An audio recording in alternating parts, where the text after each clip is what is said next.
Mon âme a soif de toi, mon cœur a faim de toi, mon ami.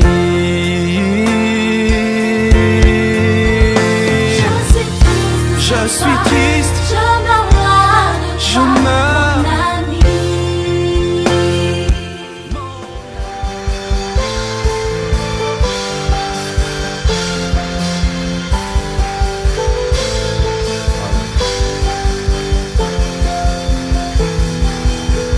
Gloire à Dieu.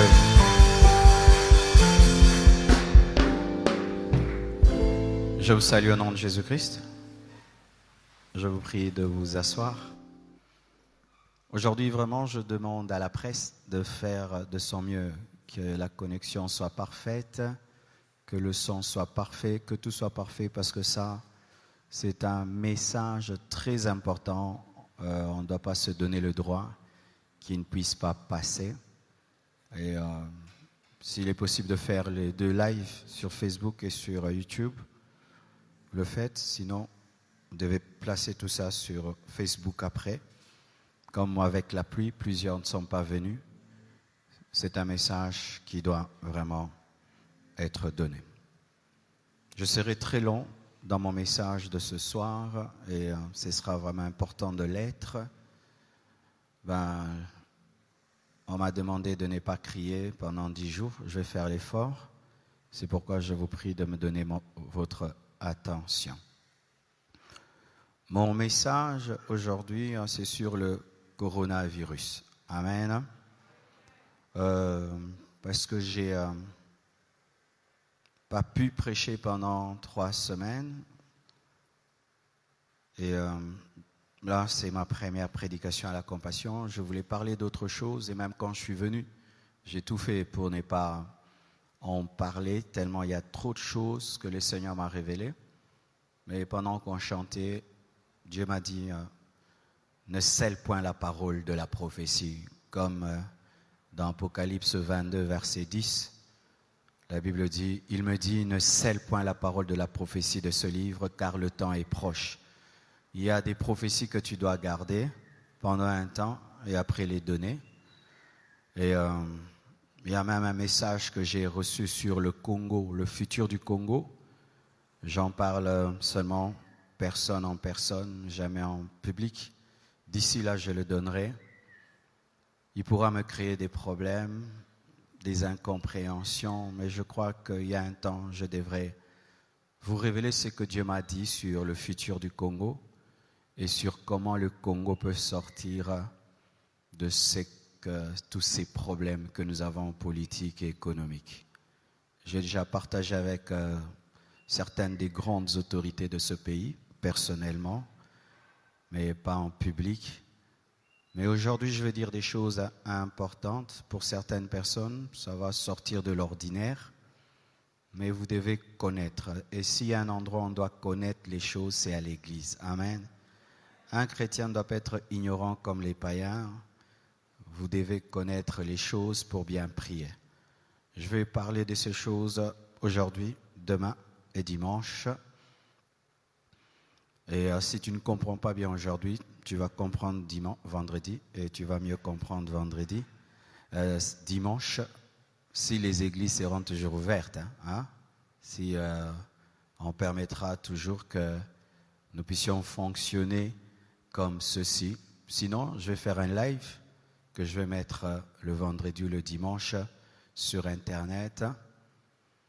Pourquoi? Parce que aussi j'ai remarqué que les églises se taisent beaucoup sur le coronavirus et nous en parlons un peu, mais on n'entre pas en profondeur. Je ne sais pas si c'est la peur des hommes de Dieu, des prophètes, mais l'église ne doit jamais être hors sujet. On ne peut pas être un prédicateur hors sujet. Prêcher hors sujet, ce n'est pas prêcher. Lorsque Jésus est venu, il prêchait des choses qui touchaient les gens de son temps, qui touchaient la société. Moïse parlait aux gens de sa société. On ne peut pas être en train de parler de mariage, voyage, alors qu'il y a un vrai problème devant nous et tu tires en l'air, tu tires. Non, non, non. Amen. Donc, je ne vais pas tirer en l'air, je vais parler des choses qui sont.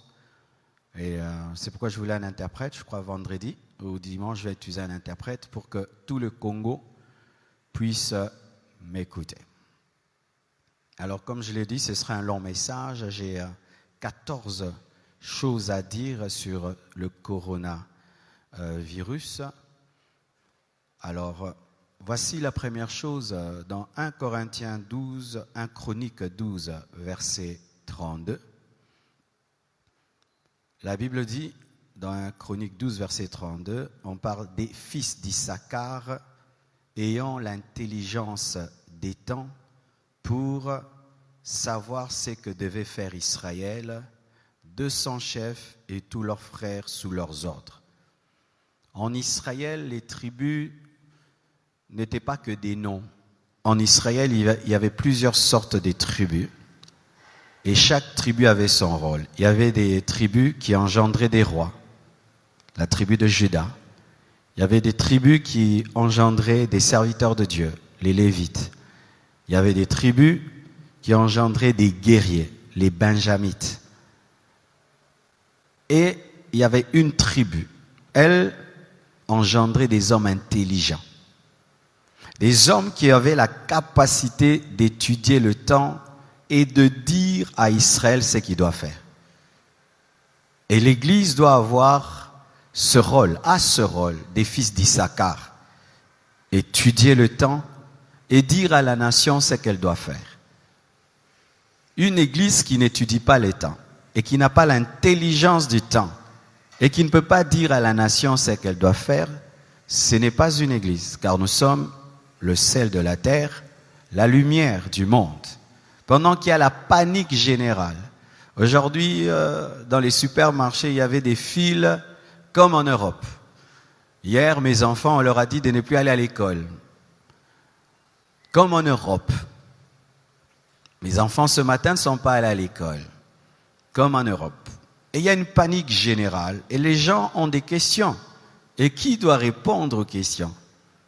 C'est l'Église. C'est nous qui détenons l'intelligence divine, la sagesse divine pour répondre aux questions. Lorsque le Pharaon ne pouvait pas répondre à ces questions et que les magiciens, les astrologues ne pouvaient le faire, il s'est tourné vers qui? Celui qui avait l'Esprit de Dieu, Joseph. Et c'est Joseph qui a interprété la vision du Pharaon.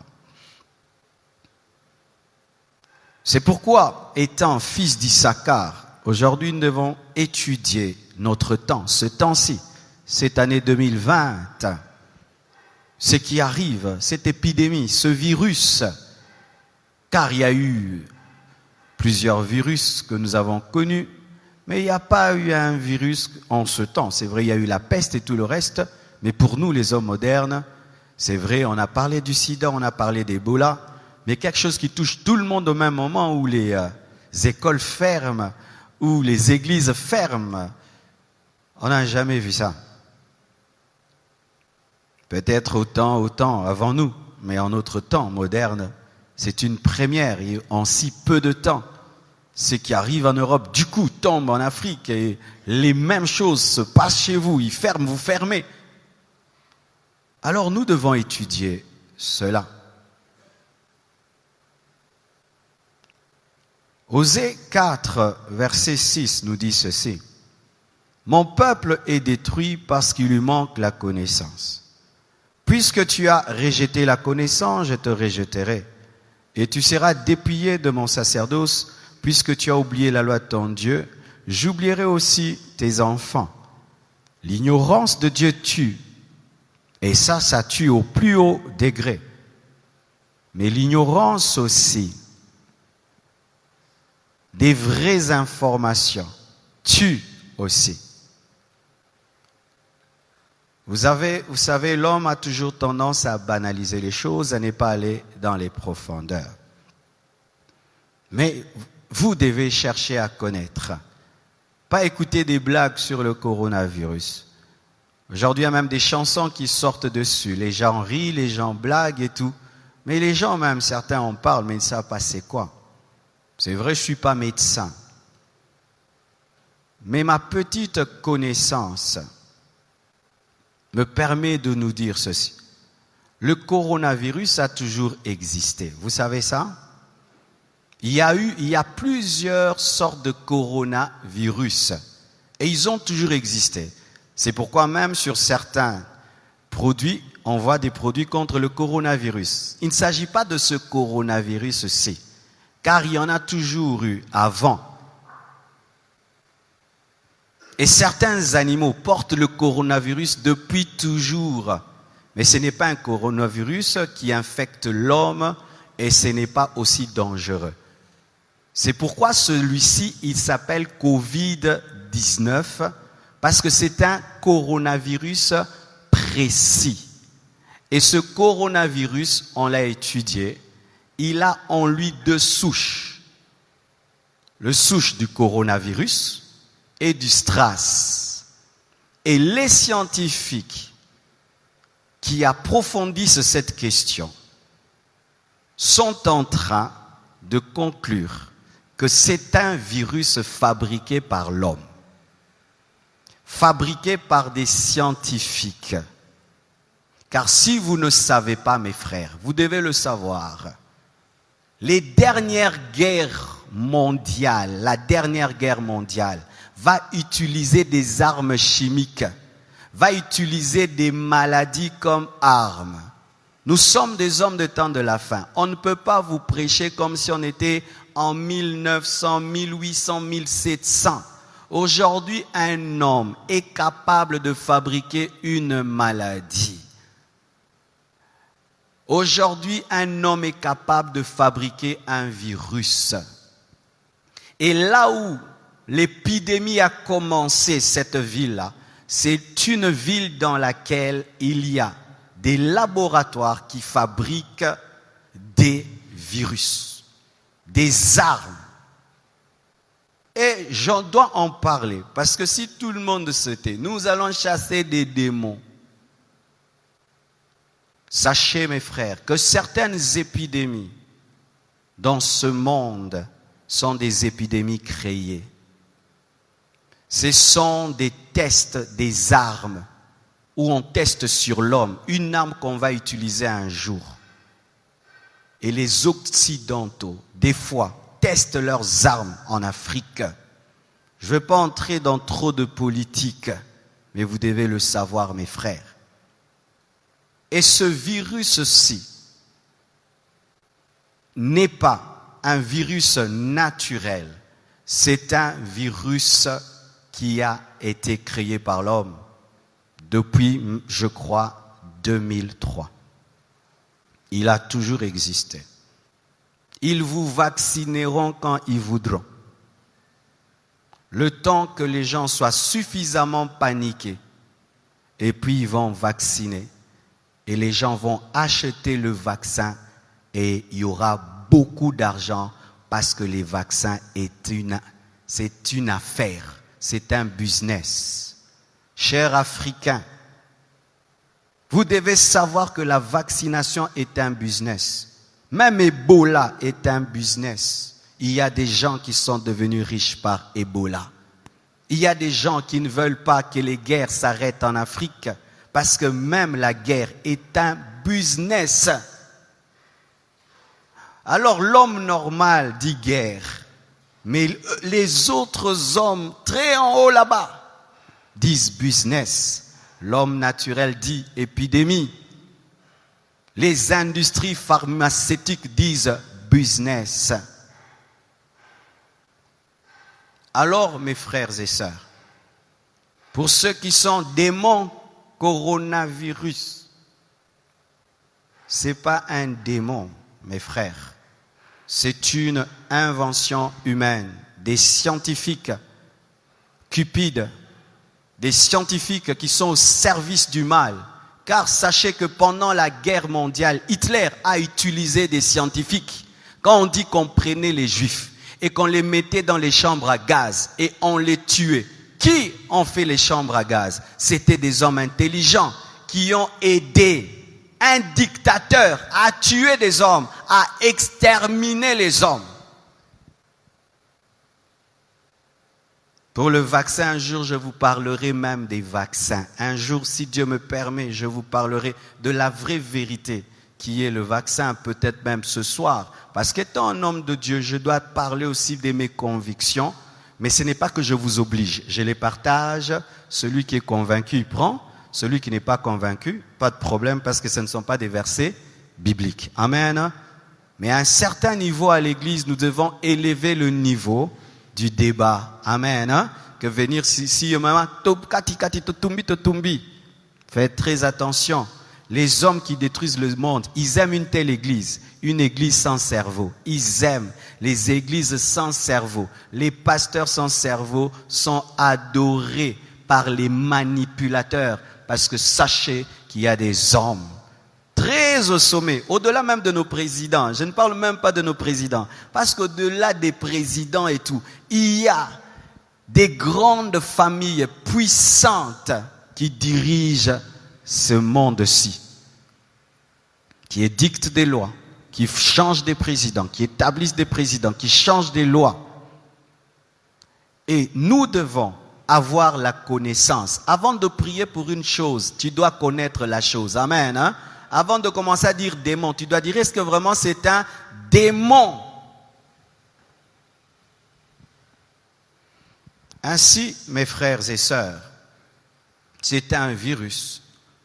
Et il y a beaucoup de théories à ce sujet. Certains disent que c'est un virus qui, par mégarde, s'est échappé d'un laboratoire, que c'est un virus qui a été utilisé afin de se faire de l'argent. Mais ce que vous devez savoir, c'est fabriqué par l'homme. C'est un poison fabriqué par l'homme. Ça, on ne vous dira pas. Alors, cela engendre une panique générale. Vous devez savoir que derrière le coronavirus, il y a maintenant une peur comme pas possible. Même les chrétiens ont peur. Mais la Bible nous dit ceci. Dans le psaume 91, verset 1 jusqu'au verset 8. Le psaume 91, verset 1 jusqu'au verset 8. Celui qui demeure sous l'abri du Très-Haut repose à l'ombre du Tout-Puissant.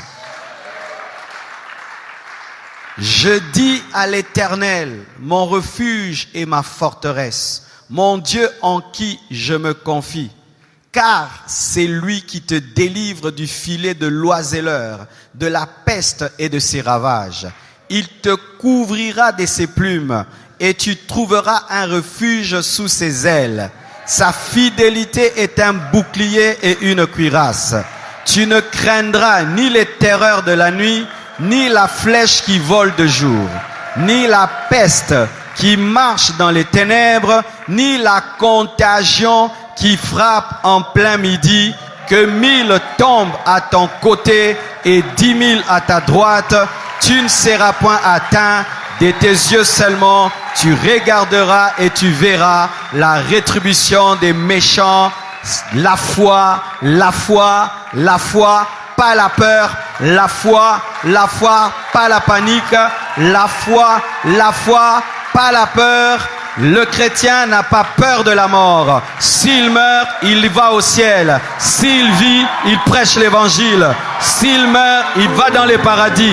S'il vit, il adore Jésus. S'il meurt, il va dans la nouvelle Jérusalem céleste. S'il meurt, il va au paradis. Et s'il vit, il prêche l'évangile. Que je vive, que je meure, c'est bon. Que je vive, que je meure, c'est bon. Je vis, je vous prêche. Je meurs, je vois Jésus. Je vis, j'enseigne. Je meurs, je rentre auprès de Papa.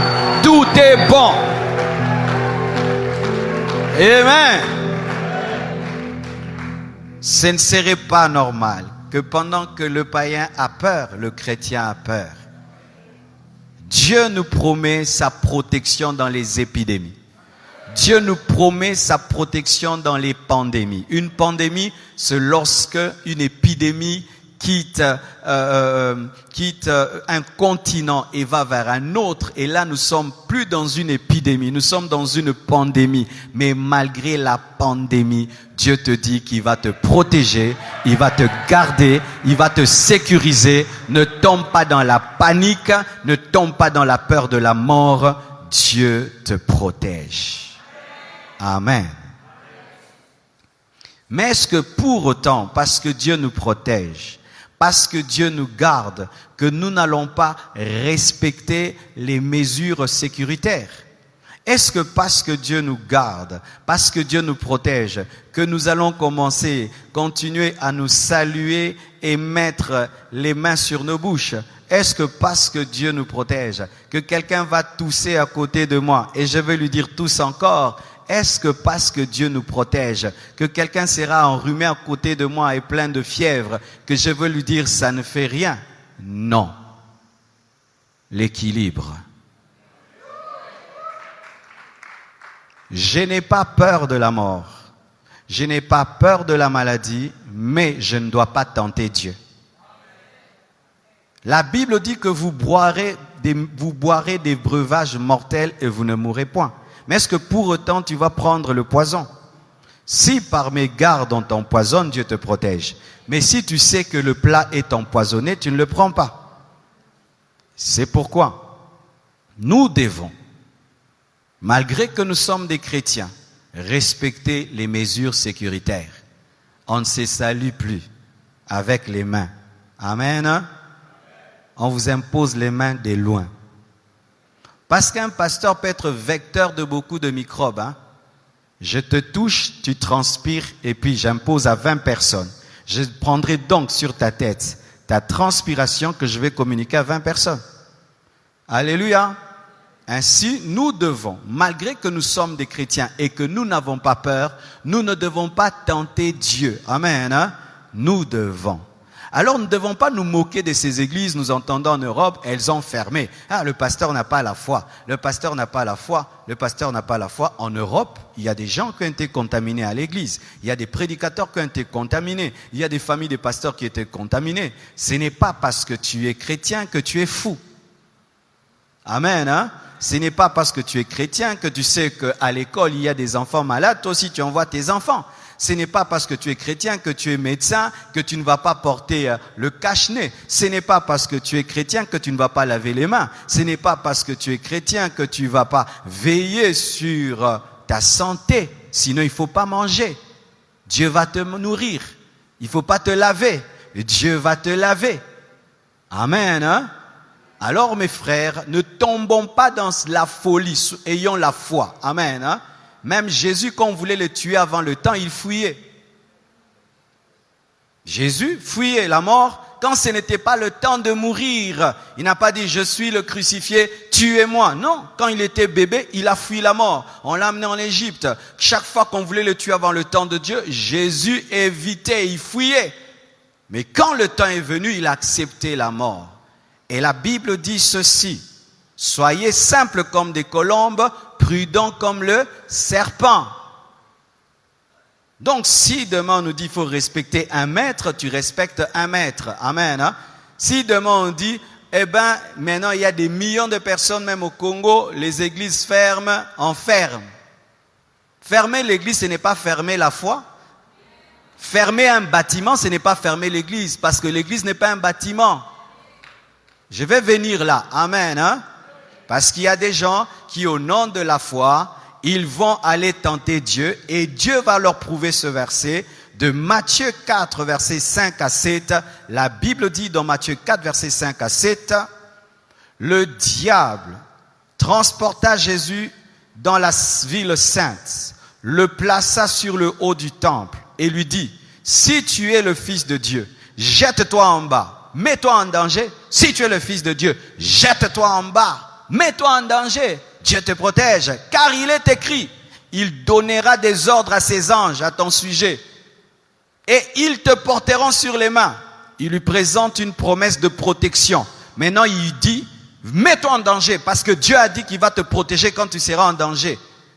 De peur que ton pied ne heurte contre une pierre. Jésus lui a dit quoi? Tu as raison, je vais te prouver que je suis Fils de Dieu. Je vais me jeter et les anges vont venir. Il a fait ça. Il a dit quoi? Tu ne tenteras pas le Seigneur ton Dieu. C'est dire quoi? Tu n'obligeras pas Dieu à agir. On n'oblige pas Dieu à agir même s'il a promis.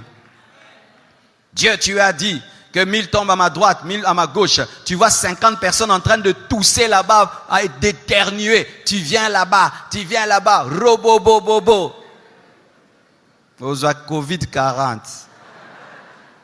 Amen. Hein? Parce que même j'ai écrit sur Internet, vous savez, la conférence qui était prévue à Montréal a été annulée. Ils m'ont appelé, ils m'ont dit que c'est annulé parce que la loi là-bas a interdit pour la sécurité du peuple. Et les gens disent, si vous étiez des hommes de Dieu, il fallait que vous puissiez, il fallait quand même tenir cette action-là. Même si tu la tiens. Mais les gens vont pas venir. Et même s'ils viennent, et alors tu vas mettre en danger la vie des gens pour prouver que toi tu as la foi. Prends tes propres enfants, fais-leur ça. Moi je ne suis pas un fou, je suis un homme de foi. Il y a une différence entre folie et foi. Amen. Hein? Alors mes frères et sœurs, Jésus ne s'est pas jeté parce que Dieu a dit qu'il allait le protéger. Mais si on le poussait, Dieu allait le protéger. Mais là on ne l'a pas poussé. C'est-à-dire tu te retrouves dans un endroit et tu as mis toutes les mesures, mais tu touches sur un poignet. Et il y avait quelqu'un qui a laissé là le Covid. Toi tu touches, tu ne savais pas. Et puis tu mets là, Dieu te garde. Mais si Dieu te dit attention, le poignet est sale, prends vraiment l'alcool, lave. N'aimez pas le sang de Jésus, lave. Le sang de Jésus agit quand tu ne sais pas. Mais quand tu sais, utilise l'intelligence et la connaissance. Vous entendez cet équilibre, hein? Alléluia. Sinon, tu vas aller au ciel avant. Amen. Je suis allé dans un hôpital, je trouvais un frère de l'église, il avait un cache-nez. Je vais dire, frère, tu manques la foi? Non, il a la foi. Mais est-ce que parce que tu as la foi, tu n'as pas porté des chaussures? Pourquoi vous portez les chaussures? Pas seulement parce que c'est beau, pour ne pas marcher sur le feu, ne pas marcher sur la saleté, ne pas marcher sur des épines, ne pas marcher sur des pierres qui font mal. Mais comme tu es chrétien, marche pieds nus, parce que Dieu va te protéger, tu ne vas pas te blesser. Tu as le zèle de l'évangile. Tu as les chaussures, le zèle de l'évangile. Amen. Hein? Donc, vous ne devez pas tomber dans une fausse foi qui est en soi tenter Dieu. Amen. Alors, voici encore une autre chose. Luc 21, versets 9 à 11. La Bible dit ceci. Quand vous entendrez parler de guerre et de soulèvement, ne soyez pas effrayés, car il faut que ces choses arrivent premièrement. Mais ce ne sera pas encore la fin. Alors il leur dit, une nation s'élèvera contre une nation et un royaume contre un royaume. Il y aura de grands tremblements de terre en divers lieux, des pestes et des famines. Il y aura des phénomènes terribles et des grands signes dans le ciel. Là, ce sont les signes de temps de la fin. Les signes qui vont précéder la fin de ce monde. C'est étonnant. Celui qui a créé ce monde dit qu'il y aura la fin du monde. Mais les gens qui n'ont pas créé le monde disent qu'il n'y aura pas la fin du monde.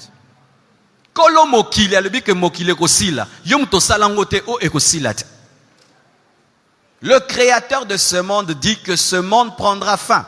Et parmi les signes des temps de la fin, il y a les soulèvements. Il y en a déjà.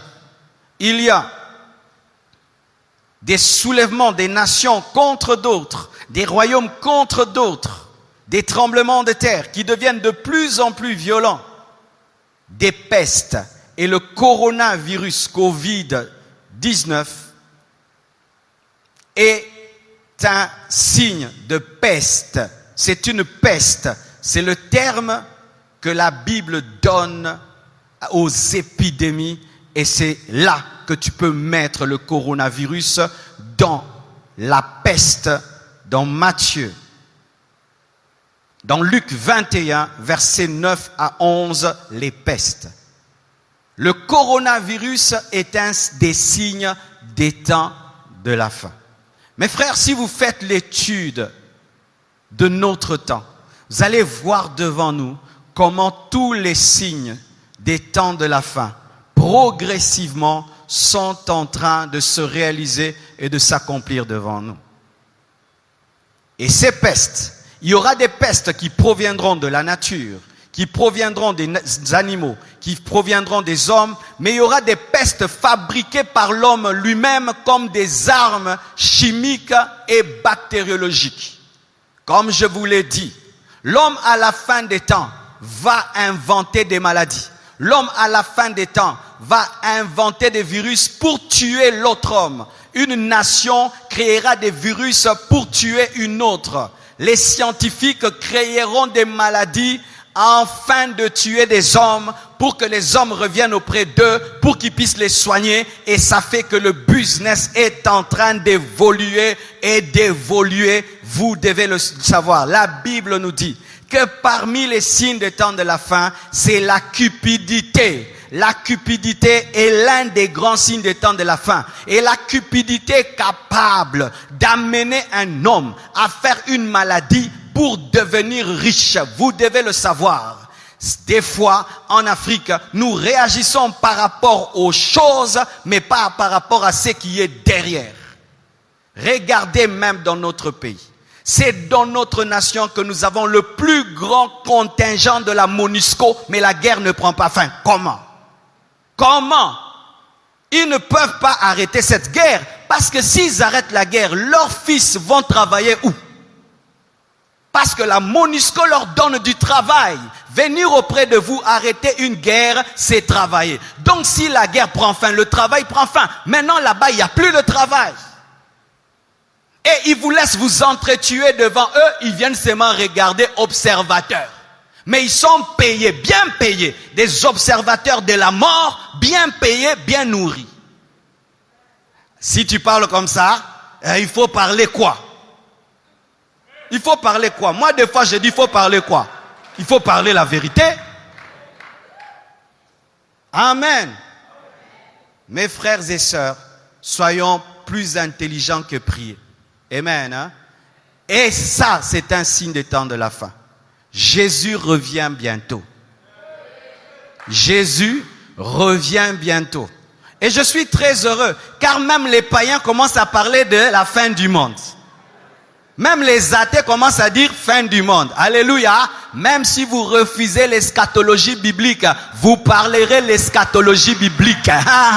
Même si vous refusez l'eschatologie biblique, les signes vont vous faire parler l'eschatologie biblique. Les politiciens, les athées, les sorciers, ils disent fin du monde. Mes frères et sœurs, Dieu utilise toutes choses pour prêcher. Car la Bible nous dit de prêcher dans tout temps, favorable ou pas. Et ce virus, pour nous, c'est l'occasion de prêcher. Oui, un prédicateur ne rate aucune occasion pour prêcher. Voici ma prédication. L'argent, c'est rien. Tu peux avoir tout l'argent que tu veux. Si on te dit reste chez toi, tu vas dépenser où? Maintenant, tu vas acheter, il n'y a rien à acheter. Tout est acheté. Achète encore. Vous qui aimez le mariage plus que tout, maintenant ta fiancée, elle habite loin. Et plus de bisous. Même les impudiques ces derniers temps, ils ont diminué l'impudicité. Pas moyen d'aller visiter la deuxième femme. Tout le monde à la maison, en quarantaine, sanctifié de force. Toutes choses concourent au bien de ceux qui aiment Dieu. Ceux qui n'aiment pas rester à la maison pour prier, vous restez maintenant à la maison pour prier. Ceux qui n'aiment pas rester à la maison pour méditer, vous allez rester à la maison pour méditer. Ceux qui n'aiment pas rester à la maison avec les enfants, vous allez rester à la maison pour parler avec les enfants. Ceux qui n'aiment pas rester à la maison avec leurs femmes, vous allez les voir de matin, midi, soir. Toutes choses concourent au bien de ceux qui aiment Dieu. Dieu récupère toute situation. Dieu est calme. Lorsqu'il y avait le déluge, Dieu était assis sur son trône. Et je vous dis, Dieu est très calme. Nous, on est paniqués. Dieu est calme. Il est en train d'accomplir son plan. Donne-moi un amen. Dieu n'est pas paniqué. Dieu est en train de faire des choses. Ta vie de prière va augmenter bientôt. Tu vas augmenter. Tu vas augmenter la vie de prière. J'avais dit de ne pas crier. Alléluia. Je me calme, je me calme. Amen. En soi, mes frères et sœurs, il fut un temps, beaucoup de gens, quand ils lisaient la Bible, c'était qu'un livre. Mais aujourd'hui, nous avons du respect pour la Bible. Et je vais vous parler des choses mercredi, vendredi, dimanche. Non, la Bible est terrible, mes frères. La Bible est le plus grand livre du monde. Tous les autres livres religieux ne peuvent arriver à la cheville de la Bible. Il n'y a pas un livre qui est plus complet et prophétique que la Bible. Il n'y en a pas. Il n'y en a pas. Le Saint-Esprit est l'esprit de prophétie. Aussi maintenant, vous devez savoir ceci. Nos églises, au travers de cette pandémie, ont révélé une grande faiblesse. Les églises modernes. Nos églises sont tombées dans un piège d'être des églises temples, des méga-churches, des églises stades, où tout le monde va à un endroit, 10 000 personnes. On dit Amen, chacun rentre chez lui à la maison. Notre fonctionnement, cher homme de Dieu, écoutez-moi, notre manière de fonctionner vient de se révéler fragile au travers de cette épreuve. Et Dieu nous prévient que nous devons changer la manière de travailler. Mais sachez que ce qui vient d'arriver est un test pour quelque chose de pire. Alors ce test doit nous réveiller, cher pasteur, cher homme de Dieu. Si pendant une année, on fermait les églises, les fidèles iront où? Ils vont rester à la maison et certains risquent d'abandonner Dieu. Mais est-ce que l'église primitive fonctionnait ainsi? Car l'église primitive fonctionnait en une période également de restriction. Oui, car ils n'avaient pas une grande liberté, ils étaient persécutés. Et voici le secret. Car tout est dans la parole. L'église qui sera enlevée ne sera pas une église bâtiment. Ah, ça c'est un secret que Dieu vient de me révéler. Les églises bâtiments auront un sérieux problème au temps de la fin. Les grandes églises où tout le monde va, et on sait que là-bas, tout le monde va là, auront un problème au temps de la fin. Et ça tombe bien, nous sommes une grande église. Les gens ne vont pas dire, il est jaloux des autres. Je vais lire un verset, puis je vais vous expliquer. Acte 2, 46 à 47 nous parle du fonctionnement de l'église primitive. Écoutez. Acte 2, 46 à 47. Ils étaient chaque jour, tous ensemble assidus au temple. Ils rompaient le pain dans les maisons, temple, maison. Et prenaient leur nourriture avec joie et simplicité de cœur, louant Dieu et trouvant grâce auprès de tout le peuple. Et le Seigneur ajoutait chaque jour à l'église ceux qui étaient sauvés. L'église primitive était une église, temple et maison. Mais tout d'abord une église de maison. Si aujourd'hui on dit Église Compassion, vous n'allez plus vous rassembler, on aura un sérieux problème. Parce que je ne vais pas vous dire aller dans les extensions, parce que même les extensions seront fermées. Comment allons-nous communier fraternellement? Parce que nous n'avons pas des églises de maison. Ainsi, nous devons maintenant subdiviser l'église en églises de maison. Des groupes de 10, 10, 10, 10, 10, 10, 10, 10. Ça fait que s'il y a une persécution, on disparaît dans les églises de maison et après on réapparaît. C'est comme ça que l'église de la Chine a fonctionné lors du communisme où le christianisme était persécuté. Les chrétiens se rassemblaient dans des maisons, dans des maisons, dans des maisons. Donc s'ils se gagnent, ils deviennent à 30, ils se divisent, 15, 15, 15. Ils se gagnent, ils divisent. Et c'était comme un corps, un corps, un corps. Le jour où ils ont eu la liberté, quand ils sont sortis, ils étaient des millions. Mais si nous n'avons pas des églises de maison, et que demain, aujourd'hui, c'est une épidémie, ou pour notre santé, on dit fermer les églises, c'est pour notre bien, pour qu'on ne se contamine pas. Mais demain, ce ne sera pas pour une épidémie. Ce sera contre clairement le christianisme, comme dans les pays musulmans.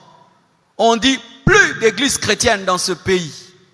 Vous fermez, sinon on vous tue. Les églises qui auront organisé, des églises de maison, de groupes de 10, de groupes de 12 vont survivre. Mais celles qui sont que églises temple, ces chrétiens-là, n'ayant pas de communion fraternelle, parce que la force de la vie chrétienne, c'est la communion, vont se fragiliser. Cher homme de Dieu, nous devons, c'est vrai, travailler à avoir des grands temples, parce que les grands temples nous permettent d'attirer plusieurs personnes et de leur parler en un coup. Parce que tu ne peux pas aller prêcher dans toutes les églises de maison. Quand tous viennent, alors qu'est-ce qui se passait? Les gens doivent, mettons, le lundi, se retrouvent dans les églises de maison à 10, partagent la parole du dimanche ou mardi, et puis dimanche, vous écoutez la parole, tous viennent, et puis on va partager ça dans les cellules, on revient. Ainsi, s'il y a un problème comme celui-ci, on va disparaître sur le plan géographique, mais nous continuons à exister dans les maisons. Amen. Hein? Parce que là, mes frères, si on dit pendant 6 mois, pas question, et que cette pandémie continue, il y a des morts et des morts et des morts et des morts, il y a des gens qui ne prient qu'ici. Ils lisent la Bible qu'ici. Ils ne chantent qu'ici. C'est ici qu'ils confessent le péché. Ces personnes, fini. Vous allez mourir et aller en enfer parce que vous avez une vie chrétienne qui dépend du temple. Et je vous assure, en Europe, toutes ces personnes qui dépendaient des cultes physiques sont en train de perdre la foi. Parce qu'un vrai chrétien ne dépend de rien que de Jésus-Christ. Et c'est là encore que j'aimerais parler. Dans Ézéchiel 37, verset 10, la Bible dit: je prophétisais selon l'ordre qui m'avait été donné, et l'Esprit entra en eux, et ils reprirent vie, et ils se tinrent sur leurs pieds. C'était une armée nombreuse, très nombreuse. Lorsque Ézéchiel a prophétisé sur les ossements desséchés, et que les ossements sont devenus une armée, chaque militaire était sur ses propres pieds, pas sur les pieds de l'autre. Et c'est ça la vie chrétienne.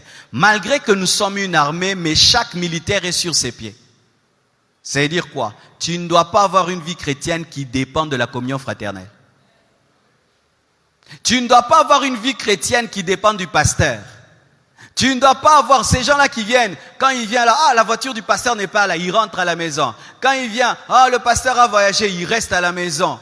Il y a un groupe de 500 personnes dans cette église. Quand je voyage, on donne les statistiques, il y a toujours 500 personnes qui ne viennent pas. Et quand je reviens, ces personnes viennent. Alors maintenant, que dans certaines églises en Europe, le pasteur est parmi vous, mais il n'y a pas culte. Ces personnes font comment? Toi qui, quand tu viens à l'église, tu regardes ma chaise, et quand tu me vois assis là, tu dis, alléluia, il est là. Vous voyez, quand on vous prêchait et on vous disait, dépendez de Jésus, pas du pasteur, pas de ton frère, aujourd'hui, tu pries où? À l'église. Fais attention. En Europe maintenant, tous les gens qui priaient à l'église maintenant ne prient plus. Vont passer maintenant leur journée sur Internet. Parce que certains, c'est Internet. Et comme il y a culte, ils viennent à l'église, ils prient quand même. Maintenant, il n'y a pas culte. Ce sera Internet, Alpha, Oméga, 1 mois d'Internet, 2 mois, 20 mois, 40. Quand on ouvre les églises après 6 mois, Toluko, Tokutona Persingao.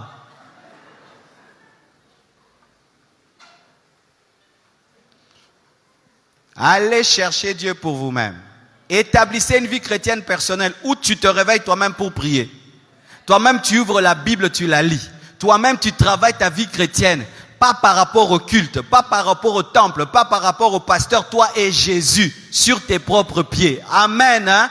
Quittez la dépendance spirituelle, vous allez mourir. Je répète, quittez la dépendance spirituelle, vous allez mourir. Dépendez de Jésus. Dépendez du Saint-Esprit. Dépendez de Jésus. Dépendez du Saint-Esprit. Je répète, dépendez. Vous qui avez là, un frère qui prie avec vous, un frère qui vous aide, un frère ceci, dépendez de Jésus. Je vous ai toujours enseigné de ne pas dépendre des prophètes pour écouter Dieu maintenant.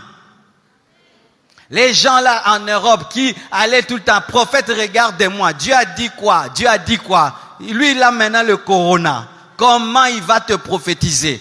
Lui, on lui a dit de fermer l'église. Comment il va te révéler des choses? Mais le Saint-Esprit n'attrape jamais le rhume. Le Saint-Esprit n'attrape jamais la fièvre. Le Saint-Esprit n'attrape jamais la toux. Alléluia. Nous devons revenir à l'évangile pur. C'est celui qui marche, c'est celui qui marche. Je vous dis, c'est celui qui marche. Et cette situation l'a prouvé. Les chrétiens qui dépendent de rien, ils sont calmes, hein? Ils sont calmes, qu'on ferme, qu'on ouvre. Lui, le chrétien, lui, il prie, lui, il craint Dieu. Sa crainte de Dieu ne vient pas d'un séminaire, d'une convention, d'une retraite. Lui, il aime Jésus. Il aime Jésus. C'est un chrétien pour lui-même. Mais si ta vie chrétienne, là, c'est pour la compassion, bientôt, on risque de dire, même au Congo, car si l'Afrique commence à fermer les frontières comme l'Europe, les écoles maintenant ont fermé. Et si on ferme les écoles, on va fermer aussi quoi? À l'église aussi, on se rassemble comme à l'école. Hein? Et ne pensez pas que moi je vais résister. Hein? Parce que pour moi, l'église, ce n'est pas les murs. Hein? L'église, c'est l'ensemble des chrétiens nés de nouveau dans le monde entier. Hein? Je ne vous ai jamais prêché un temple, hein? Je vous ai prêché Jésus. Ah oui.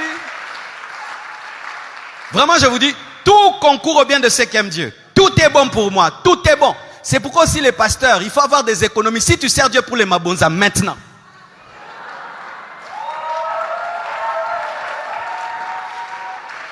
Ou tu prends les dettes, je vais payer dimanche. Tu payes tes dettes dimanche. Maintenant dimanche, on ferme l'église. Oui, dimanche. Et heureusement si qu'on a acheté la parcelle. Maintenant si on était locataire. Quand je vous enseignais sur l'économie, quand je vous enseignais sur l'investissement, qui est culte ou pas, moi j'ai des business. Je ne viens pas prêcher pour l'argent. Je viens prêcher, j'ai le fardeau, c'est tout. Mais pas pour vivre, non. Boigna. Maintenant, les pasteurs qui n'avaient pas des économies vont déranger ceux qui ont des économies. Ne me dérangez pas.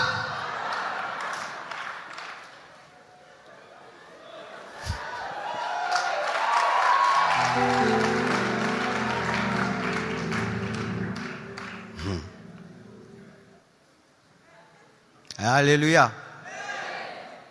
On nous disait toujours depuis longtemps, il faut consommer bio, il faut avoir des carottes derrière la maison. On n'écoutait pas. On nous disait de mettre les ndunda, ngandunda. Je vous avais enseigné ça un jour, non? D'élever des poules. Vous ne voulez pas élever des poules. Vous, les supermarchés, tout est vidé. Tout. Rentrer à l'agriculture. Mes frères, ce qui vient d'arriver, c'est un test. Il y aura quelque chose de pire qui viendra dans ce monde. Les hommes intelligents, après coronavirus, vont changer leur manière de vivre. Et cher Congo, comment un pays aussi riche, nous pouvons dépendre des supermarchés indiens? Permettez-moi de dire indiens. Comment un pays aussi riche, nous pouvons dépendre des Chinois? Avec toutes ces terres arables que nous avons. Parce que le Belge nous a enseigné que travail, c'est aller au bureau. Élever des cochons, élever des vaches, planter des tomates, planter le pondou, planter les bitékou-tékou, planter des carottes, cultiver la terre. Aujourd'hui, les gens qui ont des plantations vont devenir riches, vrai ou faux? Car lorsque les supermarchés vont fermer, se vider, les gens iront acheter la nourriture où? Et il peut faire grimper les prix, hein, parce qu'il a le monopole. Mais toi, tu es croué. Un cultivateur, Jacob, Isaac, il était qui? Il s'aima, il récolta. S'aimer là, ce n'est pas donner l'offrande, c'est planter. Nos pères dans la foi étaient des éleveurs et des cultivateurs. Quand nous parlons de la richesse d'Abraham, de Job, c'était quoi? L'élevage. Vous voyez que la Bible a toujours raison. Alors si après ceci, nous chantons Corona, non, moi je vois ceci. un cours que Dieu donne au monde entier. Car même dans la méchanceté des hommes, Dieu utilise toujours tout pour enseigner. Changez votre comportement et votre attitude. Car le Congolais qui vit au jour le jour, si le supermarché ferme et on dit confinement, tout le monde à la maison, combien d'entre vous avez la provision? Et même si tu as la provision, tu auras pour combien de mois? Après 2 mois, 3 mois, après. Mais ceux qui ont des élevages, qui ont des poules qui donnent des œufs, tu peux faire les œufs bouillis, les œufs grillés, même les œufs crus. Ceux qui ont des mangues, des manguiers et des avocatiers. Mais chez vous, tout est pavé. Pourquoi? Les films nigérians. Des maisons où tout est pavé. Tout est pavé. Il n'y a pas de verdure, rien. Même pas un arbre. Pourquoi? On a vu ça dans les films nigérians. Vous voyez ça? Des gens qui coupent leurs arbres, qui coupent des avocatiers. Pour mettre quoi? Le béton.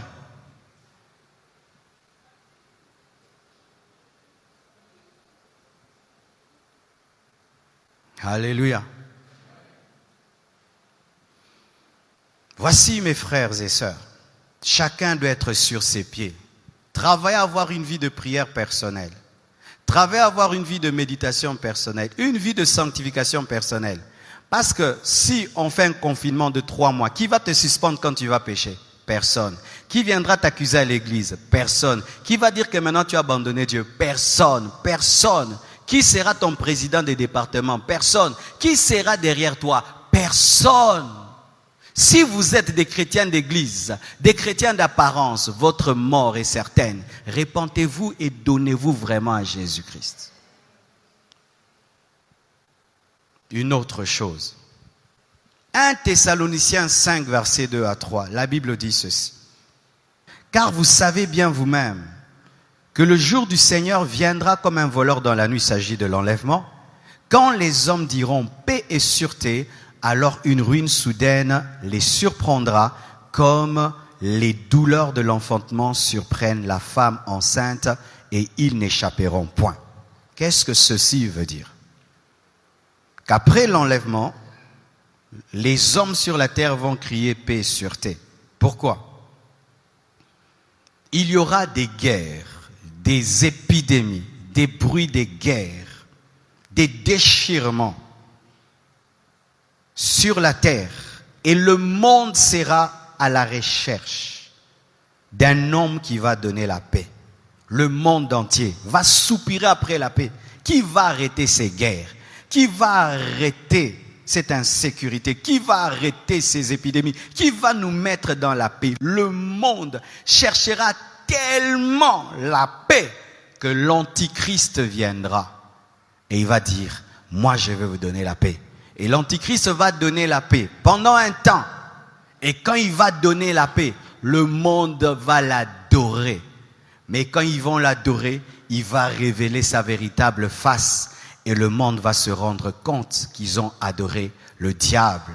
Et certains voudront se retirer, principalement les Juifs, et ils seront combattus, décimés, au point où la moitié des Juifs va périr. Pourquoi je viens de vous donner ce verset? Parce que ce qui vient d'arriver et ce qui nous arrive est en train de préparer ce verset. Ce qui nous arrive, c'est que les Illuminati ont testé s'ils pourront accomplir ça, mes frères. Les versets bibliques ne s'accomplissent pas en l'air, ça s'accomplit dans une économie, ça s'accomplit dans une politique. Les Illuminati sont en train de tester quelque chose depuis toujours. Est-ce qu'ils sont capables de contrôler le monde entier, de diriger le monde entier, de dire au monde entier à droite, on va à droite, à gauche, à gauche. C'est ce qu'ils cherchent. Parce qu'ils ne peuvent pas manifester l'Antichrist sans un monde obéissant. Ils ont besoin d'un monde obéissant. Pour que tout le monde accepte la marque de la bête, il faut que tout le monde soit obéissant. Pour que tout le monde accepte d'adorer l'Antichrist, il faut que tout le monde soit obéissant. Quand il y a des têtus à gauche, à droite, ça ne marche pas. Ils ont besoin d'un monde uni. Ils ont besoin d'un monde soumis. Et ce qui vient d'arriver est un test. Et ça a marché. Ça a marché et ça les a encouragés. Qu'est-ce qu'ils ont fait? Et c'est ce qu'ils font toujours. Ils créent un problème et puis ils disent, ils nous ont attaqués. Parce que même ces choses de 2 tours jumelles, aujourd'hui en étudiant, nous nous sommes rendus compte que ce n'était pas la vérité. Aujourd'hui, après des années, les armes de destruction massive dont on parlait en Irak, ce n'était pas vrai, il n'y en avait pas. Et maintenant, c'est quoi? Ils créent le chaos eux-mêmes. Et puis ils disent, nous allons mettre l'ordre.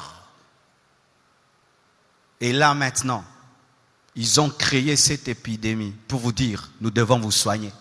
Nous devons vous protéger. Nous devons vous protéger. Nous devons vous vacciner. Nous devons vous protéger. Nous devons vous guérir. Et tout le monde va être guéri. Tout le monde. On oublie tout. On ne réfléchit plus. On ne réfléchit plus. Parce que quand on a peur, l'esprit se rétrécit. Quand quelqu'un a peur, tu vas le commander comme il veut. Qu'on tire seulement ici. Papa. Et je lui dis, Moutounion se nasse à Kitty. Ben, au marmo, au raisonnette. Vrai ou faux? Et alors,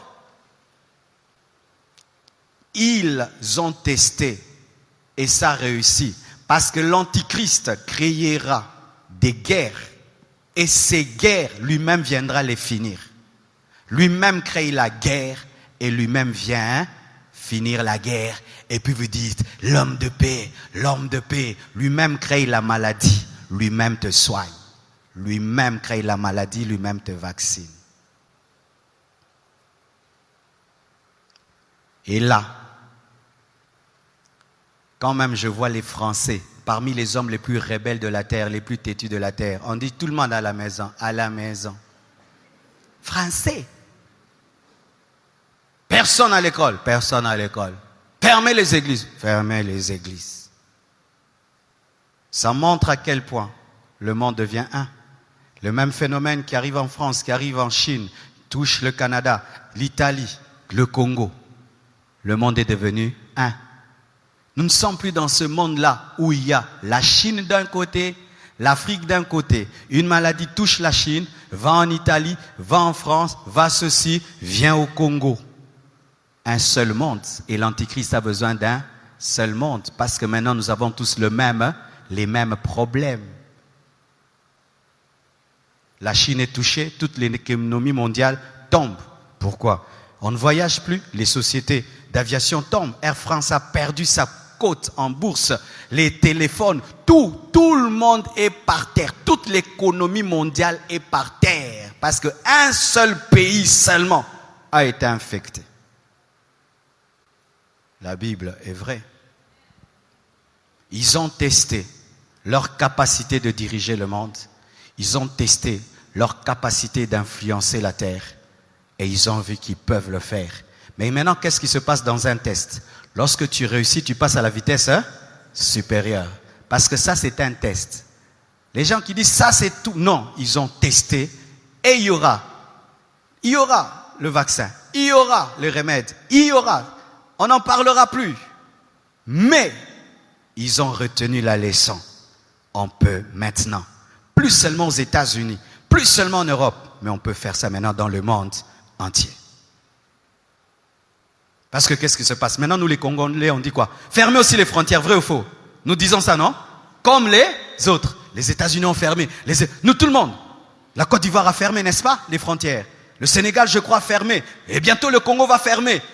Tout, nous aurons comme le même gouvernement, n'est-ce pas? Parce que nous aurons presque les mêmes lois. Là-bas, confinement. Tout le monde à la maison. Pas d'église, pas d'école. Fermez les frontières. Tout le monde, la même loi. Ça prépare quoi? La marque de la bête.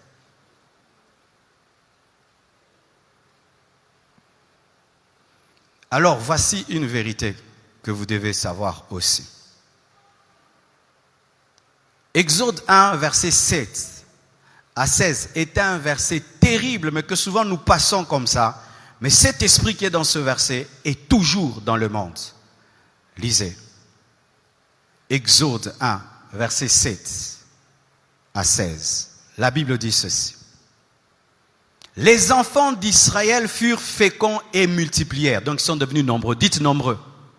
Dites bien nombreux.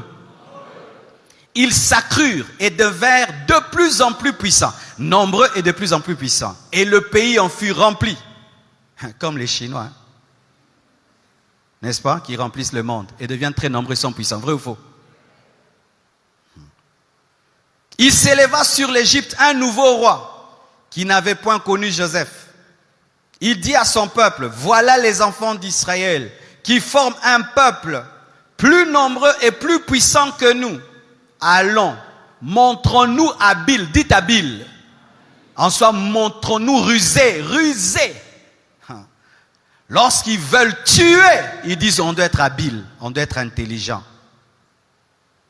L'intelligence au service du mal. Soyons habiles à son égard, empêchons qu'il ne croisse et qu'il survient une guerre, il ne se joigne à nos ennemis pour nous combattre et sortir ensuite du pays. Et l'on établit sur lui des chefs de corvée afin de l'accabler de travaux pénibles. C'est ainsi qu'il bâtit les villes de Python, de Ramsès pour servir de magasin à Pharaon. Mais plus on l'accablait, plus il multipliait et s'accroissait. Et l'on prit en aversion les enfants d'Israël, pourquoi ils étaient nombreux. Or les Égyptiens réduisirent les enfants d'Israël à une dure servitude. Ils leur rendirent la vie amère par des rudes travaux en argile et en briques et pour tous les ouvrages des champs. Et c'était avec cruauté qu'il leur imposait toutes ces charges. Le roi d'Égypte parla aussi aux sages femmes des Hébreux, nommées l'une Shifra et l'autre Pua. C'est là que j'ai trouvé le nom de ma fille. Il leur dit, quand vous accoucherez les femmes des Hébreux et que vous les verrez sur le siège, si c'est un garçon, faites-le mourir. Et si c'est une fille, laissez-la vivre. Et nous connaissons l'histoire, Shifra et Pua ont refusé de le faire et Dieu les a bénis. Suivez ceci maintenant. Quand le deuxième pharaon qui n'a pas connu Joseph est venu, il a remarqué que les Juifs étaient venus, ils étaient peu nombreux, ça allait, on pouvait les dominer. Mais ils sont devenus très très nombreux et leur nombre leur a donné la puissance et cela a effrayé le pharaon. Et il a décidé de manifester l'intelligence dans le mal pour les tuer. Première stratégie, leur faire travailler. Parce que quand quelqu'un travaille beaucoup, il s'affaiblit et tombe malade. Deuxième stratégie, demander aux femmes sages, aux infirmières, de tuer les garçons. Tous les garçons et laisser les filles. Et s'il y a des filles, il n'y a pas de garçons, est-ce que vous allez vous enfanter? Il voulait quoi? Que les Juifs ne se reproduisent plus. Comme en ces temps-là, ils ne savaient pas rendre les gens stériles, ils travaillaient seulement à ce qu'il n'y ait pas d'hommes. Et s'il n'y a pas d'hommes, il n'y a pas fécondation. Ils voulaient rendre stériliser les Juifs, les tuer et les stériliser. Cette stratégie pharaonique, elle s'applique jusqu'aujourd'hui. Si vous ne savez pas, mes frères, dans ce monde, l'élite mondiale considère que nous sommes trop nombreux sur la terre. Pour ceux qui ne savent pas, nous sommes aujourd'hui à 7 milliards ou 8 milliards d'habitants. Et normalement, nous devons être, pour qu'il y ait de l'équilibre entre la nourriture et la population, il faut être à 4 milliards. Ils ont décidé de diminuer la population mondiale. L'élite mondiale a décidé de diminuer la population mondiale car nous sommes trop nombreux. Pourquoi? Beaucoup peu de nourriture et beaucoup de bouches à manger. Et qu'est-ce qu'ils voient? Nous parlons de l'enlèvement. Eux ne voient pas l'enlèvement. Nous disons Jésus revient bientôt. Non, eux ils croient que le monde ne prendra pas fin. Eux ils croient que le monde ce sera jusqu'à l'an 5000, l'an 100 000, l'an ceci. Alors ils voient plus le monde va. Nous devenons nombreux. Mais il y a de moins en moins de nourriture. Ils disent, oh, nous devons faire quoi? Diminuer la population pour qu'on ne meure pas de faim. Si vous faites des recherches, il y a tous des documents à ce sujet, diminuer la population mondiale. C'est ce que les Chinois avaient fait. Je ne suis pas en train de rêver. Les Chinois, quand ils ont vu qu'ils sont trop nombreux, ils ont dit quoi? Politique, un seul enfant. Pendant longtemps, tu peux avoir qu'un enfant. Tu as deux, on le tue, ou tu as deux, on te taxe. Quand ils ont pu gérer ça, ils ont un peu libéré. Mais ils ont pendant longtemps stérilisé la population. Avoir qu'un seul enfant, c'est stériliser les gens. Et maintenant, où il y a le plus de population? En Chine et en Afrique. C'est pourquoi on aime qu'il y ait des épidémies en Afrique pour nous vacciner. Parce que dans le vaccin, il y a des produits qui rendent stériles, qui rendent impuissants et qui rendent stériles et qui diminuent la durée de vie. C'est pourquoi de moins en moins les hommes vivent jusqu'à 100 ans. Parce qu'un vaccin, c'est quoi? C'est on te met dans le corps un virus qui n'agit pas pour te protéger du virus qui agit, n'est-ce pas? C'est ça le principe du vaccin. Donc quand on va vacciner les gens contre le coronavirus, ce sera quoi? On va nous mettre un coronavirus qui n'agit pas pour nous protéger du coronavirus qui agit. C'est ça un vaccin. C'est un serpent d'airain qui protège du serpent vivant. C'est pourquoi le vaccin, c'est la croix avec un serpent. La mort qui protège de la vie. Maintenant, si vous étudiez la constitution chimique d'un vaccin, il y a des produits qui sont dedans, même si ça va t'empêcher de tomber malade, mais ça va te créer d'autres maladies. Faites des recherches. Amen. Hein? C'est pourquoi il y a des gens aujourd'hui dans le monde qui ne veulent plus être vaccinés. Mais c'est leur droit. Amen. Hein? Moi, je ne dis pas que ne vous faites pas vacciner. Je vous partage seulement la connaissance. Je vous partage seulement la connaissance. Oh non, si on vaccine les gens, tu veux être vacciné, tu te fais vacciner, il n'y a pas de problème. Mais moi, je te dis tout. Hein? Amen. Hein? Alors, voici. Lorsqu'ils ont décidé de tuer les enfants mâles, le projet, c'était empêcher les Juifs d'être nombreux pour diminuer leur puissance. Parce qu'ils ont fait des études que nous devenons de plus en plus nombreux. Pour ceux qui ne savent pas, mes frères, même aujourd'hui en Afrique, nous sommes devenus, nous, le Congo, le poumon du monde. Vous savez ça? Notre forêt équatoriale, il y a un endroit dans notre forêt équatoriale où l'homme n'a jamais rien touché. C'est là où il y a l'oxygène pur qui stabilise l'oxygène dans le monde. Nous sommes devenus le poumon. Et ça fait maintenant quoi? Plus il y a des gens, plus on respire, plus il y a des voitures, plus il y a d'avions, plus il y a. Et on dit aux gens, arrêtez la pollution, nous continuons à polluer. Et ils réfléchissent, ils disent, si nous continuons comme ça, nous serons à 10 milliards, à 20 milliards. Et il n'y aura plus de nourriture, il n'y aura plus de ressources. Nous allons faire la guerre de l'eau, la guerre, où les gens prendront des armes, rien que pour l'eau. Prendront des armes, rien que pour des forêts. Prendront des armes, rien que pour avoir l'air pur. Et comme ils ne veulent pas en arriver là, ils travaillent à ce que les gens ne vivent pas longtemps. C'est comme ça on a des maladies qu'il n'y avait pas au temps de nos parents. Des jeunes filles qui ont des myomes, des garçons qui sont impuissants. Mais il a été chaste toute sa vie, mais il est impuissant. Chaste toute sa vie, il est stérile. Il y a de plus en plus de stériles. Si on vous raconte les histoires de stérilité aujourd'hui, vous n'allez pas croire. Alors que les mamans de nos mamans accouchaient même 13 fois. Hein? 13 fois, 12 fois, à voix basse, par voix basse plutôt, mais aujourd'hui, pour un rien. Premier enfant, césarienne. Et quand on te fait une fois la césarienne, tu ne peux pas avoir plus de 3 enfants. Et les médecins, la tendance c'est quoi? Césarienne. Césarienne, parce que quand tu fais la césarienne, ça fait plus d'argent qu'une femme qui accouche par voix basse. Et les médecins de plus en plus poussent les gens quoi? Aux femmes, césarienne, césarienne. Et quand tu as coupé 2 fois, 3 fois, tu ne peux plus ajouter plus. Moins de gens sur la terre. Et regardez même cette maladie-ci. Elle tue plus qu'il est vieillard.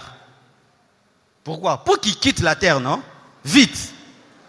Parce que là-bas, on doit toujours en prendre soin. Les nourrir, mais ils ne travaillent pas.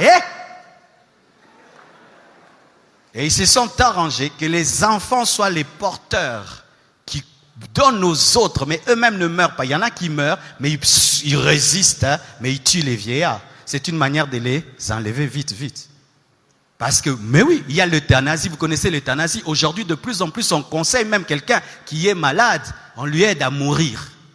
Pourquoi? Parce qu'en Europe, garder quelqu'un malade, c'est de l'argent. Maintenant, on t'encourage à partir bien. On te met la musique, on te met des photos pour mourir. Oui, ouais. C'est le monde dans lequel vous êtes, hein. Parce qu'aujourd'hui, il y a de moins en moins de différence entre l'Europe et l'Afrique, hein. Parce que nous avons maintenant la même technologie. C'est que je dis, s'il va dans le monde entier. Alors, Africains, faites très attention. Nous sommes en Afrique. Comme certains disent, ça ne tue pas les Africains parce que ça perd de la peau noire. Vraiment, tu es courageux, hein? Oh, parce qu'il fait très chaud, ça ne va pas nous attraper. Mais quand tu fais une fièvre 40, là, ça tue, tu as la fièvre 40, mais tu meurs. Oh non, parce que... Quand on l'a coupé, on a microbe. Je prie qu'on donne les vrais résultats des nombres des morts de coronavirus au Congo, qu'on nous dise la vérité. Hein. Qu'on nous dise la vérité. Ça, je ne vais pas dire. Là, c'est politique. Mais qu'on nous dise la vérité, parce qu'ailleurs, on dit la vérité sur les nombres de morts. Hein. Ici, qu'on nous dise aussi la vérité sur le nombre de morts. Pourquoi? Parce que le Congolais, s'il n'entend pas, il ne va pas prendre au sérieux. Et le gouvernement doit nous donner les vrais nombres des morts pour que les gens arrêtent de prendre ça comme de la blague.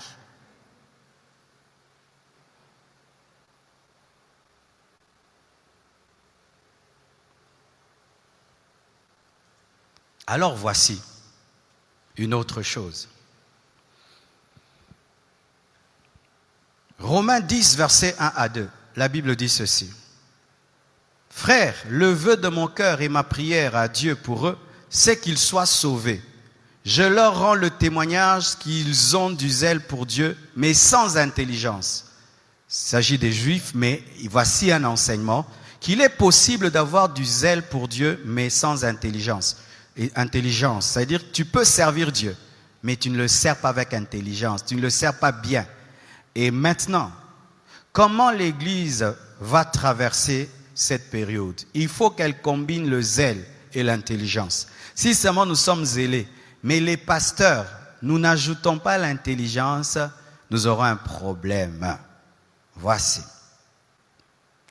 Nous devons utiliser la technologie. Amen. Ça veut dire, et je bénis Dieu pour certaines églises en Europe qui ont déjà compris cela, c'est que elles font maintenant des cultes live. Amen.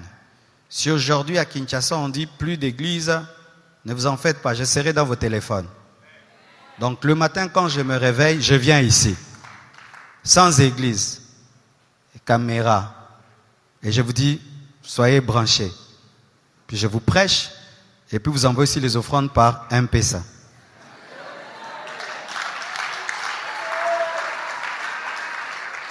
Et on continue à construire parce que les maçons, ils peuvent construire l'un là, l'autre ici. Et eux, ils ne sont pas à 200, ils sont à une trentaine, cinquantaine, donc ils respectent. Donc on va continuer à construire le temple et je vous prêche. Et les gens reçoivent Jésus. Sur WhatsApp le matin, je t'enseigne, je mets une vidéo, tout là. Et Facebook Live, YouTube, je t'enseigne. Et puis on vous montre comment vous pouvez même contribuer pour la construction et tout. Si l'Église n'entre pas dans l'intelligence, l'ennemi va la détruire. Nous allons utiliser maintenant l'Internet, la technologie, pour que pendant cette période-ci, la parole continue à être enseignée, puisse continuer à toucher, à sauver les âmes. C'est pourquoi les églises qui ont négligé la technologie auront un sérieux problème. Les églises qui ont négligé Facebook, WhatsApp, utiliser la technologie pour prêcher auront des problèmes. Les pasteurs qui disent ça c'est pour les enfants, moi j'ai YouTube, là papa, au côté YouTube. Sinon tes fidèles vont entrer dans d'autres églises qui elles font le live. Le zèle sans intelligence tue. C'est un micro, ça ne vient pas du ciel, mais je l'utilise pour amplifier ma voix. Même si ça ne vient pas du ciel, je l'utilise. Et même si on dit que l'internet c'est le diable, j'utilise les choses du diable contre le diable, comme Jésus a utilisé la croix contre le diable, parce que la croix était une œuvre du diable. Ah oui, c'était l'œuvre des Romains pour tuer leurs ennemis. Mais Jésus a utilisé la croix contre Satan. Et on va utiliser l'Internet contre le diable. Alléluia. Pourquoi je vous parle ainsi? Parce que Dieu n'est pas paniqué. Tout est bon pour Dieu. Tout est bon pour Dieu. Donc ne soyez pas paniqués. Amen. Hein? Oh, bakokanga skoyo, te bokangelo, te to changer mode.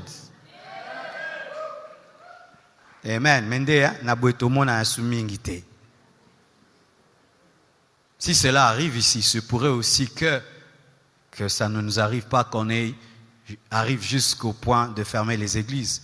Mais si on arrive jusqu'au point de fermer les églises, nous allons maintenant venir vers vous.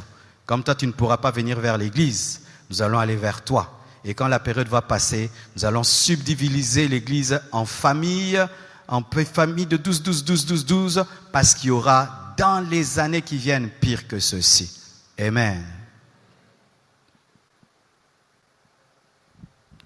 L'ennemi cherche ceci pendant cette période. Dans Romains 10, versets 13 à 15, la Bible dit « Car quiconque invoquera le nom du Seigneur sera sauvé. Mais comment donc invoqueront-ils celui en qui ils n'ont pas cru? Et comment croiront-ils en celui dont ils n'ont pas entendu parler? Et comment entendront-ils parler s'il n'y a personne qui prêche? Et comment y aura-t-il des prédicateurs s'ils ne sont pas envoyés? Selon qu'il est écrit qu'ils sont beaux les pieds de ceux qui annoncent la paix, de ceux qui annoncent les bonnes nouvelles. » L'ennemi, au travers de cette pandémie, cherche à contrecarrer l'évangélisation pour que les hommes ne soient pas sauvés.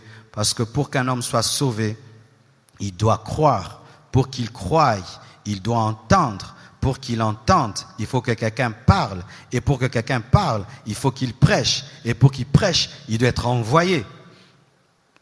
Ainsi, pour que le plan de l'ennemi contre l'évangélisation ne réussisse pas, parce que là, regardez, nous avons annulé la conférence qui aura lieu au Canada, et peut-être d'autres encore et d'autres encore, pour que le plan de l'ennemi ne réussisse pas, pour contrecarrer les croisades, les séminaires et tout le reste, nous allons travailler sur Internet. Alléluia.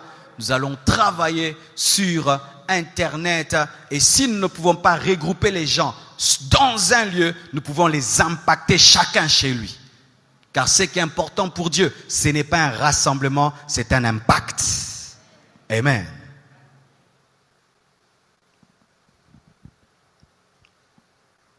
La Bible dit ceci dans Apocalypse 13, versets 11 à 18.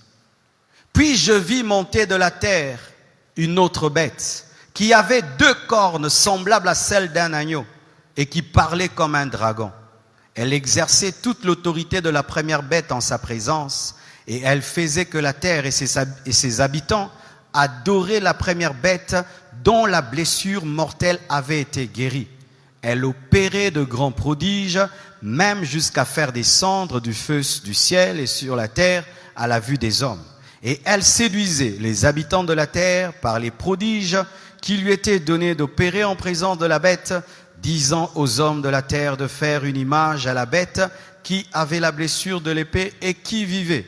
Il lui fut donné d'animer l'image de la bête, afin que l'image de la bête parlât, et qu'elle fit que tous ceux qui n'adoreraient pas l'image de la bête fussent tués. Et elle fit que tous, petits et grands, riches et pauvres, libres et esclaves, reçussent une marque sur leur main droite et sur leur front, et que personne ne put acheter ni vendre sans avoir la marque, le nom de la bête ou le nombre de son nom. C'est ici la sagesse, que celui qui a de l'intelligence calcule le nombre de la bête, car c'est un nombre d'hommes et son nombre est 666. Je vais terminer là. Vous savez, il fut un temps, nous tous quand on disait la marque de la bête, on se disait comment on peut arriver à imposer à tout le monde par le faux prophète. Le dragon dont parle la Bible, c'est un faux prophète. Ce sera un faux serviteur de Dieu qui fera des miracles et des prodiges pour présenter la bête comme le Saint-Esprit présente Jésus. Il sera le pasteur de la plus grande fausse église du monde, une église écuménique. Alors, lorsqu'il fera des miracles, il poussera les hommes à adorer l'image de la bête. Il va utiliser la télévision, l'écran. L'écran est le moyen principal que l'Antichrist utilisera. Et déjà le mystère de l'iniquité utilise l'écran. Regardez les téléphones. Comment nous y sommes, le téléphone. Des fois, tu regardes ton téléphone, tu ne sais pas pourquoi tu l'as regardé. Nous devenons comme des fumeurs où tu dois fumer, tu ne sais pas pourquoi tu fumes. Des fois, tu ouvres ton téléphone, mais tu ne sais même pas pourquoi tu ouvres. Des fois, tu vas sur Facebook, tu ne sais pas ce que tu y fais. Des fois, tu commences seulement à scroller. Tu ne sais pas pourquoi tu scrolles. Il faut que tu ouvres. Il faut que tu ouvres. Cet écran sera puissamment utilisé pour adorer le diable. Aujourd'hui, peut-être ici vous ne voyez pas, mais la première fois, quand je suis arrivé à New York et on m'a amené dans les avenues, j'ai oublié le nom encore de cette grande avenue du monde. Mes frères, il y a des immeubles qui sont des écrans. Donc il y a des écrans partout au point où tu penses marcher dans une télévision ou un ordinateur. Des écrans partout où même tu peux faire un accident parce que la publicité est à outrance. Il y a des écrans de 20 mètres, 30 mètres, des écrans de 30 mètres de haut. Tu vois tout un immeuble, un gratte-ciel, il y a un écran. Quand vous survolez, tu regardes, tu te dis, mais ça c'est une ville ou bien c'est un ordinateur. Partout des écrans pour attirer l'attention de l'homme. Il y a des gens, même quand je prêche, ils ne me regardent plus, ils regardent l'écran. Je suis ici.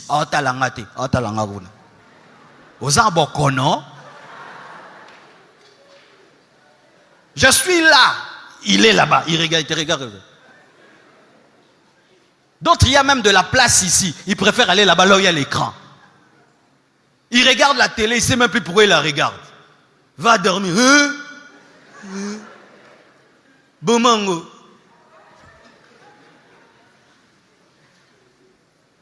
L'écran parle de la technologie. La technologie va faciliter la marque de la bête. Et voici maintenant, la technologie aura besoin de la peur. La marque de la bête aura besoin de la peur. Retenez ceci, la peur, l'écran et la marque de la bête. L'Antichrist viendra sur la terre lorsqu'il y aura des guerres, des troubles. Les hommes vont chercher un sauveur. Il va donner le salut. Mais il va leur dire, pour qu'il y ait la paix et que je contrôle tout, pour qu'il n'y ait plus de guerre, pour qu'il n'y ait plus des hommes mauvais qui viennent nous troubler, nous devons tout contrôler. Tout contrôler. Ainsi, il ne faut plus qu'il y ait des vies privées. Il faut que tout le monde soit contrôlé pour qu'on puisse détecter les terroristes. Il faut que tout le monde soit contrôlé. Nous devons être tous un pour que tout le monde soit contrôlé. Et comme ça, il y aura la paix. Oui, tu as raison. Oui, tu as raison. Mais je ne peux pas vous contrôler comme ça. J'ai besoin d'entrer dans vos vies privées. J'ai besoin d'entrer dans la vie de chacun de vous pour vous contrôler. Ok. Alors, qu'est-ce qu'il faut? Il faut que je vous mette chacun une puce. Comme ça, nous allons tout contrôler. Oui, mettez-moi. Pendant que je vous parle, aujourd'hui en Chine, il y a des caméras partout, n'est-ce pas? Pourquoi on leur a dit? Pour détecter les mauvais citoyens. Rien que par ton visage, on te connaît. Et aujourd'hui, le dernier iPhone réclame quoi? Ton visage. Le dernier iPhone réclame ton visage. En Chine, partout. De sorte que si tu brûles le feu rouge, la caméra dit que tu as brûlé le feu rouge. De sorte que tu vas seulement au supermarché et tu prends quelque chose, la caméra, tout est fiché, tout est dans un ordinateur, et tout prépare quoi? La venue de l'Antichrist. Mais pour que l'homme arrive au niveau où il peut accepter qu'on lui mette quelque chose dans le corps, on doit lui dire que c'est important, on doit lui dire que c'est pour son bien. Et c'est ce qui vient nous arriver aujourd'hui. Si seulement on dit Information France 24, les Américains viennent de découvrir le vaccin du Covid-19. Et à partir de demain, la vaccination va commencer. Allez tous devant l'église Compassion, vous serez vaccinés. Vous allez voir tout Kinshasa va venir. Sans réfléchir, sans demander, il y a quoi dedans? Bocha. Ça va faire quoi? Papa. Tcha.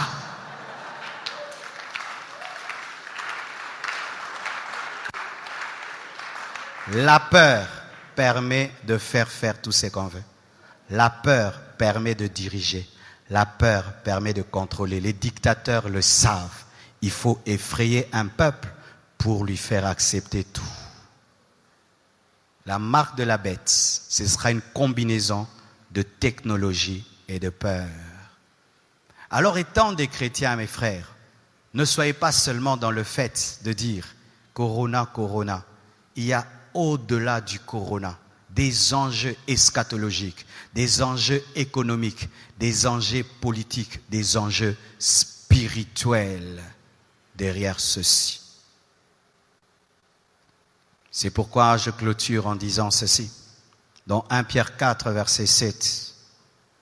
La fin de toute chose est proche. Soyez donc sages et sobres pour vaquer à la prière. Avant tout, ayez les uns pour les autres une ardente charité, car la charité couvre une multitude de péchés.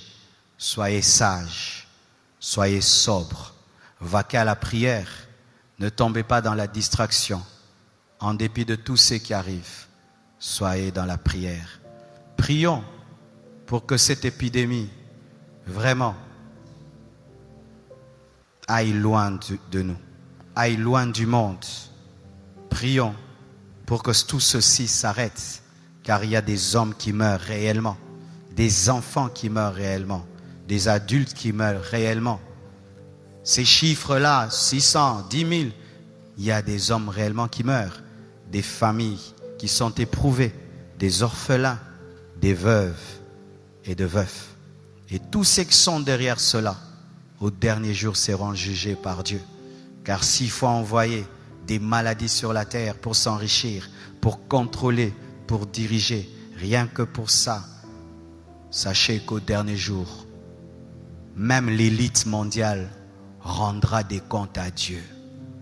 Amen. Vraiment, j'assume ce que j'ai dit. Ça peut être rare que quelqu'un dise cela, mais j'assume ce que j'ai dit. Amen. Que Dieu vous bénisse abondamment.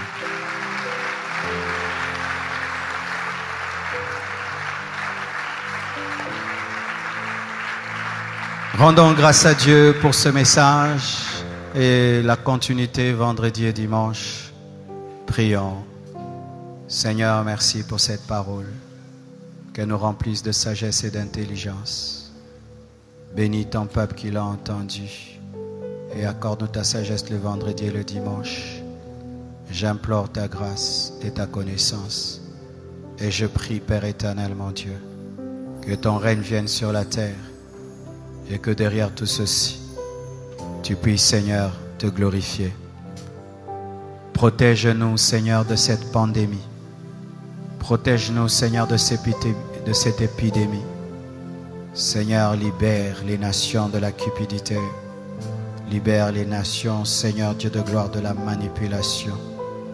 Libère les nations de la peur et de la panique.